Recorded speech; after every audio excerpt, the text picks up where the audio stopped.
తెలంగాణ రాష్ట్రంలో విద్యా వ్యవస్థ అనేది పూర్తిగా భ్రష్టపడ్డది. తెలంగాణ రాష్ట్రంలో విద్యాశాఖ మంత్రి లేడు 2 సంవత్సరాల నుంచి. గత ప్రభుత్వంలో అదే పరిస్థితి, ఈ ప్రభుత్వంలో అదే పరిస్థితి. గత ప్రభుత్వంలో కనీసం స్కావెంజర్ లేరు, ఈ ప్రభుత్వంలో అదే పరిస్థితి. కష్టపడి చదువుకొని ఒక ఉన్నత స్థానానికి పోవాలని చెప్పి ఒక లక్ష్యంతో ఉన్నటువంటి పేద ప్రజల యొక్క ఆశలుగా మిగిలిపోతుంది తప్ప వాళ్ళ ఆశయాలను సాధించే స్థితిలో ఇవాళ తెలంగాణ రాష్ట్రంలో పేద ప్రజలు లేరనే విషయం వాస్తవం.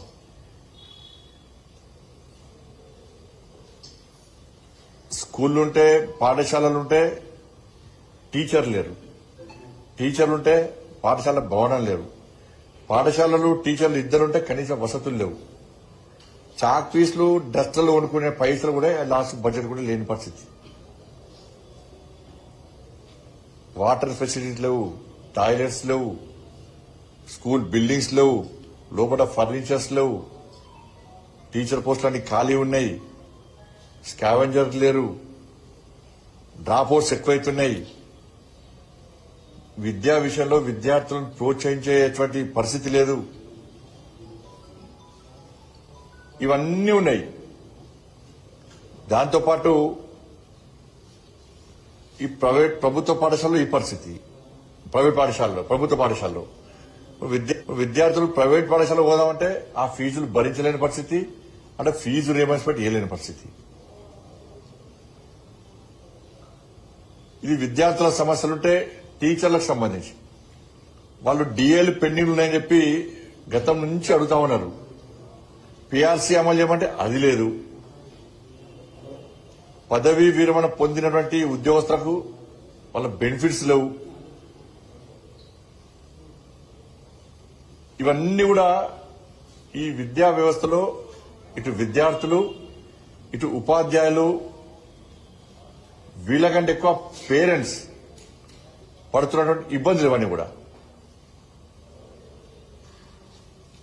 కానీ దీని గురించి విద్యా వ్యవస్థను ఏ విధంగా మెరుగుపరచాలి, ఉన్న సమస్యలేంది, విద్యార్థుల భవిష్యత్తును ఏ విధంగా కాపాడాలి, సమస్యలు ఏమున్నాయి, ఏ విధంగా మెరుగుపరచాలి, విద్యాశాఖకు కనీసం మంత్రిని పెట్టాలి అని నివేదికలు ఇవ్వాల్సినటువంటి ఆ విద్యాశాఖ కమిషను దీని పూర్తి విరుద్ధంగా నివేదికలు ఇచ్చింది. ఎందుకు నివేదికలు ఇచ్చారంటే దీని మీద వాళ్ళకి అవగాహన లేదు. అసలు వాళ్ళు విద్యారంగ నిపుణులు కాదు, విద్యాశాఖతో సంబంధం ఉన్న వ్యక్తులు కాదు.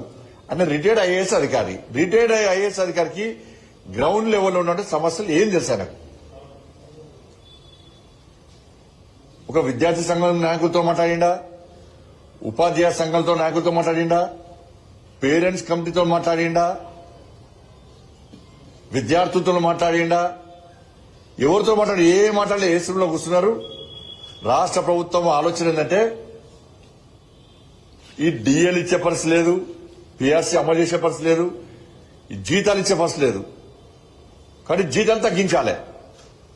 మీరు ఉపాధ్యాయుల, ప్రొఫెసర్ల జీతాలు తగ్గించే విధంగా మీరు నివేదిక ఇయ్యని చెప్పి రాష్ట్ర ముఖ్యమంత్రి గారు విద్యాశాఖ వారి కంట్రోల్ ఉంది కాబట్టి ఆయన ఆదేశం మేరకు ఈరోజు ఆ మురళీ గారు అనే వ్యక్తి ఇవాళ నివేదిక ఇచ్చాడు. ప్రపంచంలో ఆదర్శవంతమైనటువంటి విద్యను అందించే దేశము ఫిన్లాండ్. ఆదర్శవంతమైనటువంటి విద్యనించే దేశం అది. ఆ దేశంలో ఉపాధ్యాయులకు, ప్రొఫెసర్లకు మాత్రమే అన్ని శాఖల్లో ఎక్కువ జీతాలు ఉన్నాయి వాటి. అందుకే అది ఆదర్శవంతమైన విద్య అందించడంలో ప్రముఖ స్థానంలో ఉన్నది. ఆదర్శంగా ప్రపంచం అంతా కూడా ఆదర్శంగా తీసుకుంటున్నారు వాళ్ళు. కానీ వీళ్ళు ఉపాధ్యాయులకు జీతాలు తగ్గించడం అర్థం కాదు. ఇప్పటికి దేనికోసం తగ్గిమంటున్నారు జీతం? ఇప్పుడు జీతాలు తగ్గిస్తే విద్యా వ్యవస్థ మెరుగుపడుతుందా? జీతాలు తగ్గించమన్నారు. జీతాలు తగ్గిస్తే విద్యా వ్యవస్థ మెరుగుపడుతుందా? విద్యార్థుల భవిష్యత్తు బాగుపడుతుందా?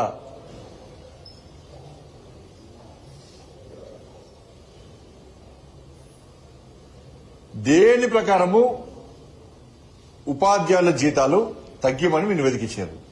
మీ ఆలోచన ఏంది? ప్రభుత్వం ఆలోచన ఏంది?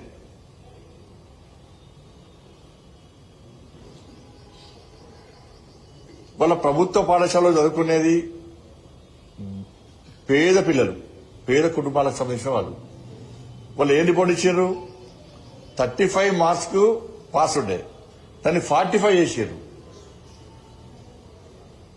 45 చేశారు అంటే ఇక పేద విద్యార్థులు ఈ ఉన్న ఈ 10th వరకు మాత్రమే స్కూల్ విద్యకు మాత్రమే పరిమితి. ఇక పై విద్యలు వాళ్ళు చదువుకునే పరిస్థితి లేదు కావాలి. అది అంటే ఈ పేద పిల్లలు కేవలం ఇక్కడికే పరిమితం కావాలి. ఇక ఉన్నత విద్య చదువుకోవద్దు వాళ్ళు. ఇది వీళ్ళ దుర్మార్గపు ఆలోచన వీళ్ళది.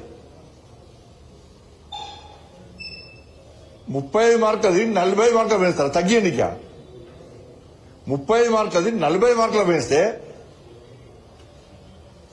ఈ పిల్లలు ఎవరు చదువుకోవద్దు. ఇక ఇక్కడికే పరిమితం కావాలి. వాళ్ళు ఐఏఎస్ కావద్దు, ఐపీఎస్ కావద్దు, డిగ్రీలు చేయొద్దు, ఇంటర్మీడియట్ కూడా చేయొద్దు. వాళ్ళు ఇక వీటికే పరిమితం కావాలని చెప్పి దుర్మార్గపు ఆలోచన వీళ్ళకి.